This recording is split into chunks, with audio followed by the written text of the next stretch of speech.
Böö. Nyt ollaan täällä Teslan liikkeessä ja nyt ajellaan tällaisella hienolla Cyber-ajoneuvolla. Tällaisella aika pienellä, mutta tässä on vieressä tällainen vähän isompi Cyber-ajoneuvo, jota me oikeastaan tultiin tänne kattoon, nimittäin Cybertruck.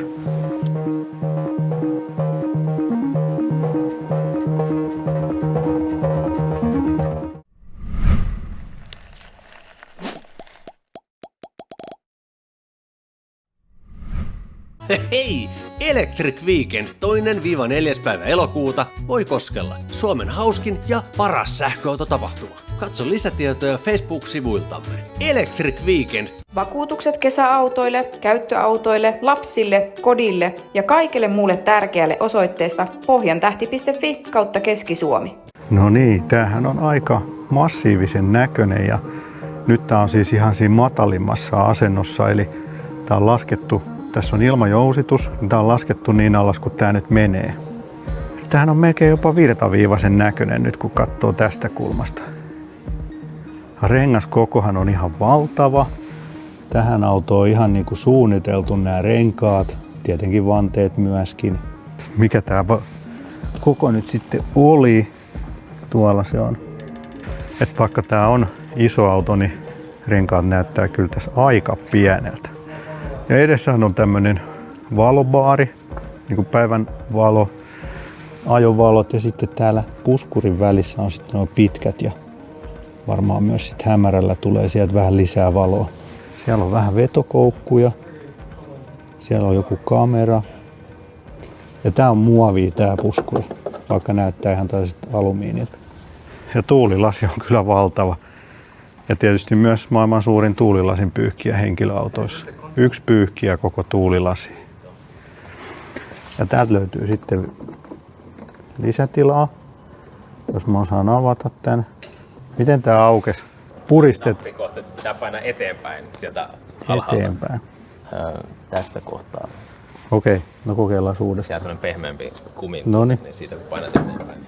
Yes. Noin. Pienellä avustuksella saatiin auki. Tää ei ole kovin suuri, mutta kyllähän tähänkin nyt jo mahtuu aika monta kauppakassia tai golfbagia tai olutlaatikkoa. Siellä on ainut huoltokohde. Ja täältä näkyy, että kori on kokonaan ruostumatonta terästä. Tosta sitten suljetaan.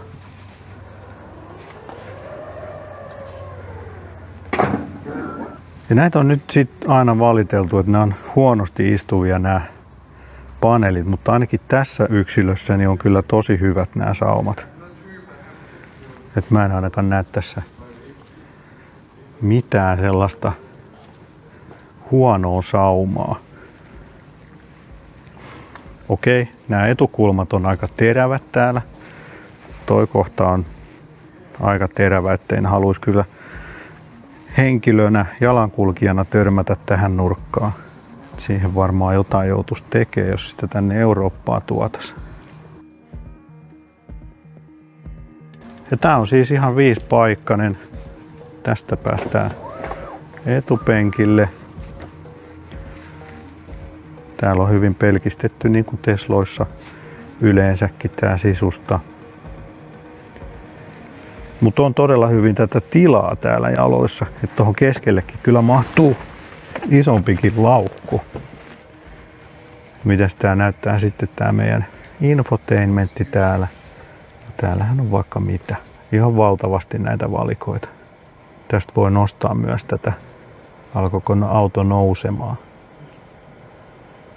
Ja sit voi täältä myös sulkea ja avata ton lavakatteen. Että kaikenlaista annas tosta kiinni. Saadaanko me se tästä kiinni? Noin. Nyt lähti menee luukku kiinni. Mennään kohta kattoo sitten vielä sitä luukkua. Mut ratti on nyt tämmönen Soikio Skirkuleko tää nyt oli nimeltään. Aika pieneltä vaikuttaa. Ja nythän tässä on ensimmäisenä drive by wire. Eli ei ole mitään mekaanista yhteyttä tuonne etupyöriin enää. Ja nelipyöräohjaus myöskin löytyy. Eli aika ketterästi kääntyy, vaikka tää onkin ihan valtava möhkylä. Täältä löytyy sitten valtava tää tuulilasi. Kyllä vaikea ehkä olisi putsata tuolta Itse asiassa ei tunnu niin tilavalle tässä etupenkillä, koska tää B-pilari on aika massiivinen ja se rajoittaa näkyvyyttä tonne niin kuin takakulmaan aika paljon. Että tää ovi on loppujen lopuksi sitten aika lyhyt. Mennään sitten saman tien tänne takapenkille. Se nyt hiljalleen nousee tää auto näköjään koko ajan. Ja täällähän on taas tällainen tyypillinen Teslan takapenkkinäyttö. Aha, nyt sammu. Kaikki ovat taas vähän oveeni. Hyvin on tilaa täällä meikäläisellekin. Ja korkea istuinasento, että kerrankin voi sanoa, että on myös reisitukea. On sen verran korkea istuma-asento ja niin kuin tuosta nyt näkyy, niin nämä voi sitten nostaa nämä istuimet 40-60 suhteessa tuolle ylös, jolloin tästä tuleekin aika valtavan kokoinen tästä takapenkkitilasta. Mistä se nyt sitten aukesi? Tosta. Tossa on tollainen lenksuka. Koska tää on mun mielestä pikapeissa yleensä se ongelma, että sitten tuonne lavalle ei viitti kaikkea tavaraa, mitään kameroita esimerkiksi laittaa, että ne on sitten siellä aika kylmässä, niin tänne saisi kyllä aika mahtavasti tavaraa sitten sisätiloihin. Ja lasikatto tietysti nyt teslamaiseen tapaan. Mutta hyvät on tilat kyllä, sisätilatkin, ja sitten mennään katsomaan vielä tänne taakse lavaa. Ja näähän on muovia nämä trimmit. Ja tää on nyt sitten 30 kertaa taiteltua ruostumatonta terästä. Ja sitten tässä on tällainen ehkä kevyt hionta. Ja tämähän on osittain luodin kestävä, että pienikaliberisia luotejakin tällä voi ampua sitten tätä autoa. Katsotaan vielä noita lasien paksuutta. Siinä on nyt tuplalasit. Oliko se etulasit vähän paksummat? Epäilen, että se ei ole ehkä luodin kestävää. Ja latausluukku on täällä. Ja tää on nyt se NAX-liitin, se North American Standard. Eli on se kyllä tosi pieni toi naksi. Nämä on kyllä hienosti nämä äärivalot täällä hyvin suojassa. Että noita on kyllä melkein voisi sanoa mahdoton rikko. Että täytyy kyllä vasaralla lyödesti olla jo vähän taitoa, jos haluaa saada sen rikki. Perä on kyllä valtavan korkea. On. Lightbar ja tuolla on sitten peruutusvalot ja tonne sitten saa vielä vetokoukunkin. Ja nyt tää lavakate on tämmönen hyvin tukeva, että se pitäisi nyt kestää vaikka seisomista, ja täällä on sitten käyttökytkimet tälle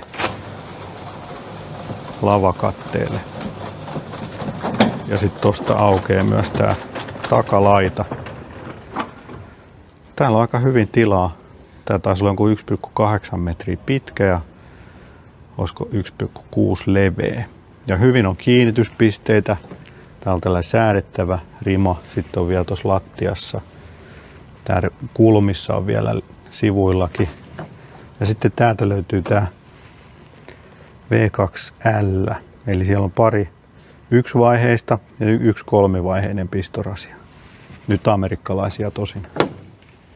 Ja sitten tää takaluukku laittaa sitten ihan manuaalisestikin, mutta sitä ennen vielä kurkataan tonne. Eli täällä oli sitten vielä tilaa näille latauskaapeleille ja muillekin tavaroille.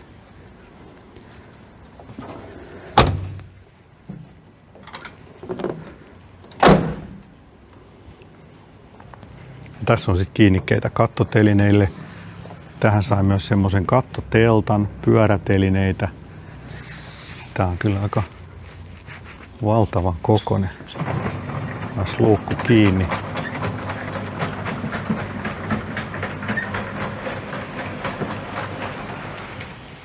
Ja luukuna saa tietysti tämän takalaidan auki myös.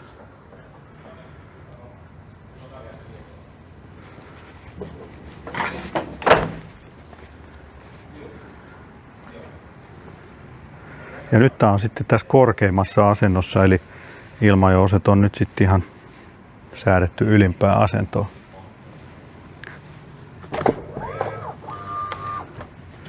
Niin, tästä vielä kun tullaan sisään, niin täältä löytyy tämä Cybertruck tagi tosta kynnyskotelosta. Mä löin pääni jo tuohon oven pieleen. Joo, ja tää keskikonsolissa, niin täällähän on kaikenlaista tilaa. On valtavasti. Tänne mä saisin kaikki mun kamerat tänne. Ja huomaatteko, mikä täältä löytyy? Verhoilun irrotustyökalu. Tää on todella monikäyttöinen työkalu. Näitä tarvii aina sähköautoilija. Niin hyvä olla verhoilun irrotustyökalu, jos ei latausluukut aukene. On kyllä karun pelkistetty tää sisusta, mutta teslamaiseen tapaan, niin kyllähän tää käyttöliittymä on ihan huippua. Katsotaan löytyykö täältä nyt. Pierutyynyhän sieltä heti tulee ensimmäisenä vastaan. Kamerat. Offroad mode. Tuuletus. Sovellukset. Tää on nyt tätä Foundation-sarjaa.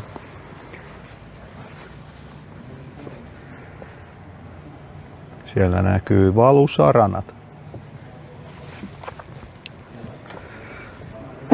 Mutta tämähän on kyllä varmaan niin kuin nyt yksi ikonisimmista uusista autoista, mitä tällä hetkellä on myynnissä missään päin maailmaa ja helposti tunnistettava tietenkin tämän kolmiomaisen designin vuoksi. Ja on kyllä vaikuttavan näköinen. Katsotaan, täällä näkyy vielä näitä ilmajousituksen komponentteja. Ja siellä näkyy nyt tätä isoa alumiinivalua, että tässäkin on ilmeisesti sekä etu- että takarunko on tehty valamalla. Ja sillä säästää hirveän määrä komponentteja. Kurkataan vielä tänne alle. Se on aika smoothi tää pohja täällä. Siellä on akku.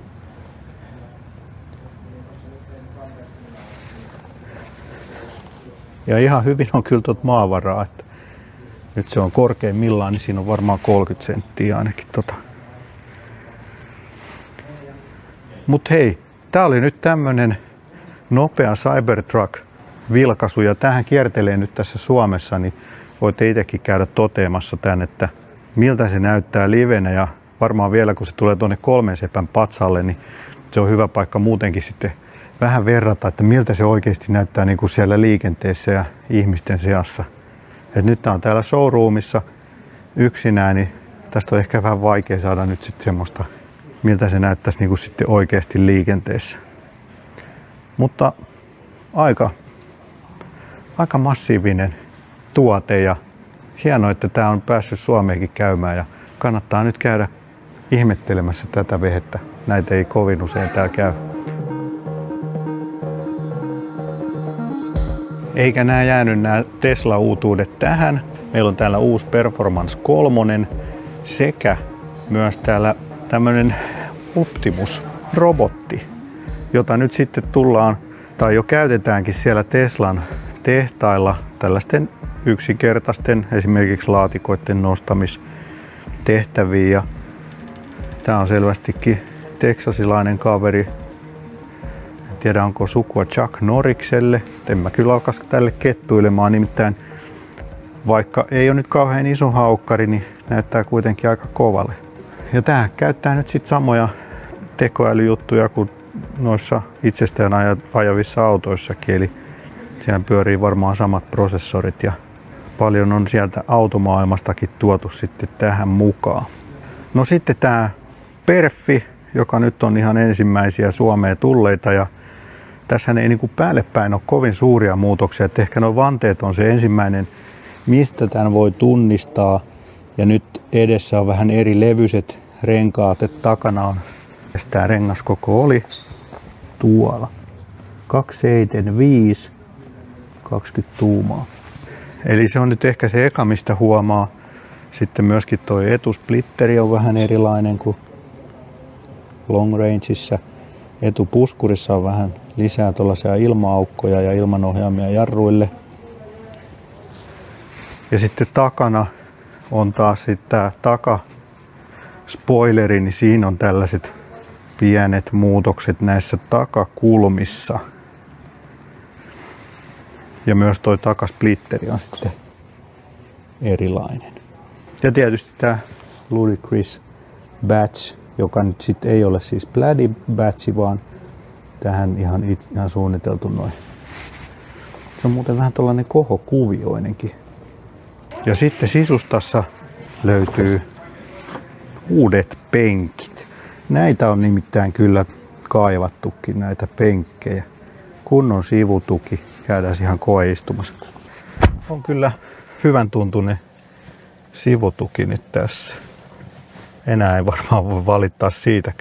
Ja tietysti jäähdytetyt myöskin nämä penkit, että on perforointia. Ja sitten on vähän hiilikuitusomistettä tuossa koelaudassa.